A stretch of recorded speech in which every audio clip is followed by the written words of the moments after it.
आज सबसे पहले मैं आप सभी का आभार व्यक्त करूंगा।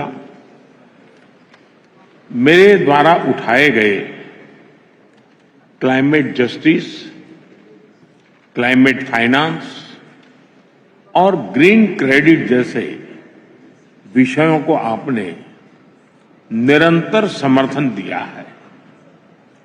हम सभी के प्रयासों से ये विश्वास बढ़ा है कि विश्व कल्याण के लिए सबके हितों की सुरक्षा आवश्यक है, सबकी भागीदारी आवश्यक है। फ्रेंड्स, आज भारत ने इकोलॉजी और इकोनॉमी के उत्तम संतुलन का उदाहरण विश्व के सामने रखा है।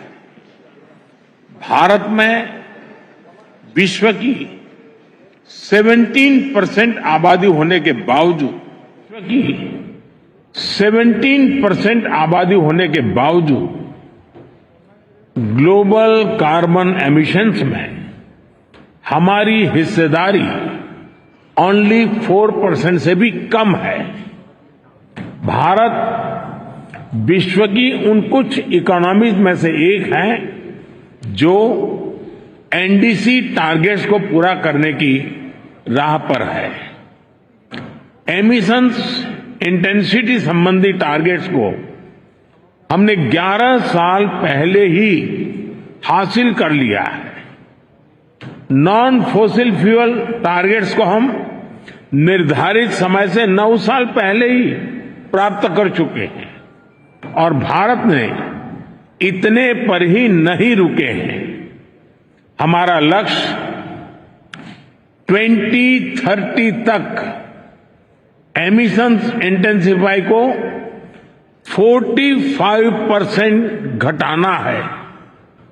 हमने तय किया है कि नॉन फॉसिल फ्यूल का शेयर हम बढ़ाकर 50% करेंगे और हम 2070 तक नेट जीरो के लक्ष्य की तरफ भी बढ़ते रहेंगे। फ्रेंड्स, भारत ने अपनी G20 प्रेसिडेंसी में one earth, one family, one future की भावना के साथ क्लाइमेट के विषय को निरंतर महत्व दिया है। सस्टेनेबल फ्यूचर के लिए हमने मिलकर ग्रीन डेवलपमेंट पैक्ट पर सहमति बनाई। हमने लाइफस्टाइल फॉर सस्टेनेबल डेवलपमेंट के सिद्धांत तय किए। हमने वैश्विक स्तर पर रिन्यूएबल एनर्जी को 3 गुना करने की प्रतिबद्धता जताई। भारत ने ऑल्टरनेट फ्यूल्स के लिए हाइड्रोजन के क्षेत्र को बढ़ावा दिया और ग्लोबल बायोफ्यूल्स अलायंस भी लॉन्च किया। हम मिलकर इस नतीजे पर पहुंचे कि क्लाइमेट फाइनेंस कमिटमेंट को बिलियन से बढ़ाकर कई ट्रिलियन तक ले जाने की आवश्यकता है। साथियों, ग्लासगो में भारत ने आइलैंड स्टेट्स के लिए इंफ्रास्ट्रक्चर रेजिलिएंट इनिशिएटिव की शुरुआत की थी। भारत 13 देशों में इससे जुड़े प्रोजेक्ट्स तेजी से आगे बढ़ा रहा है। ग्लासगो में ही मैंने mission life style for environment का विजन आपके सामने रखा था। इंटरनेशनल एनर्जी एजेंसी की स्टडी कहती है कि इस अप्रोच से हम 2030 तक प्रति वर्ष 2 बिलियन टन कार्बन एमिशन कम कर सकते हैं। आज मैं इस फोरम से एक और प्रो प्लैनेट, प्रोएक्टिव और पॉजिटिव इनिशिएटिव का आह्वान कर रहा हूं। यह है ग्रीन क्रेडिट इनिशिएटिव। यह कार्बन क्रेडिट की कॉमर्शियल मानसिकता से आगे बढ़कर जन भागीदारी से कार्बन सिंक बनाने का अभियान है। मैं उम्मीद करता हूं कि आप सब इससे जरूर जुड़ेंगे।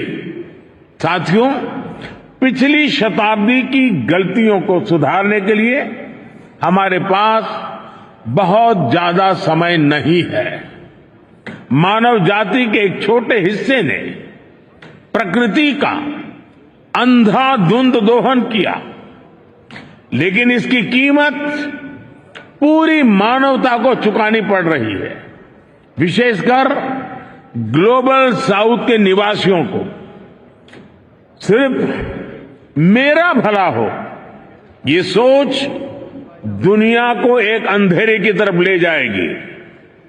इस हॉल में बैठा प्रत्येक व्यक्ति, प्रत्येक राष्ट्राध्यक्ष बहुत बड़ी जिम्मेदारी के साथ यहां आया है। हम में से सभी को अपने दायित्व निभाने ही होंगे। पूरी दुनिया आज हमें देख रही है। इस धरती का भविष्य हमें देख रहा है। हमें सफल होना ही होगा। We have to be decisive. हमें संकल्प लेना होगा कि हर देश अपने लिए जो क्लाइमेट टारगेट तय कर रहा है, जो कमिटमेंट कर रहा है, वो पूरा कर कर ही दिखाएगा। We have to work in unity. हमें संकल्प लेना होगा कि हम मिलकर काम करेंगे, एक दूसरे का सहयोग करेंगे, साथ देंगे। हमें ग्लोबल कार्बन बजट में सभी विकासशील देशों को उचित शेयर देना होगा। We have to be more balance. हमें यह संकल्प लेना होगा कि adaptation, mitigation, climate finance, technology, loss and damage, इन सब पर संतुलन बनाते हुए आगे बढ़ें। We have to be ambitious. हमें संकल्प लेना होगा कि एनर्जी ट्रांजिशन जस्ट हो, इंक्लूसिव हो, इक्विटेबल हो। We have to be innovative. हमें यह संकल्प लेना होगा कि इनोवेटिव टेक्नोलॉजी का लगातार विकास करें। अपने स्वार्थ से ऊपर उठकर दूसरे देशों को टेक्नोलॉजी ट्रांसफर करें। क्लीन एनर्जी सप्लाई चेन को सशक्त करें।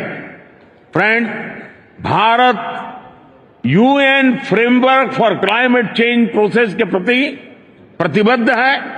इसलिए आज मैं इस मंच से 2028 में COP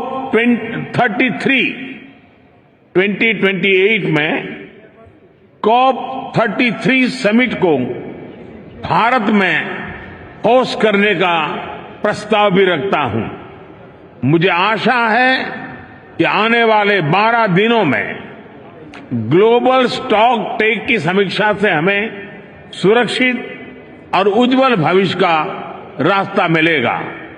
कल लॉस एंड डैमेज फंड को ऑपरेशनलाइज करने का जो निर्णय लिया गया है, उससे हम सभी की उम्मीद और बड़ी है। मुझे विश्वास है यूएई की मेजबानी में ये COP 28 समिट सफलता की नई ऊंचाई पर पहुंचेगी। मैं मेरे brother his highness Sheikh Mohammed bin Zayed और संयुक्त राष्ट्र संघ के secretary general his excellency Guterres को मुझे ये विशेष सम्मान देने के लिए विशेष रूप से आभार व्यक्त करता हूं। आप सभी का बहुत बहुत धन्यवाद। मोदी को आप सुन रहे थे। क्लाइमेट चेंज समिट जो कि इस वक्त दुबई में हो रहा है। याद होगा आपको साल 2021 भी जब समिट में हिस्सा लेने के लिए प्रधानमंत्री नरेंद्र मोदी पहुंचे थे, और इस बार की भी ये सबसे खास तस्वीर, यानी कि पिछले 3 सालों में प्रधानमंत्री नरेंद्र मोदी क्लाइमेट चेंज पर 2 बार शिरकत यहां पर कर चुके हैं।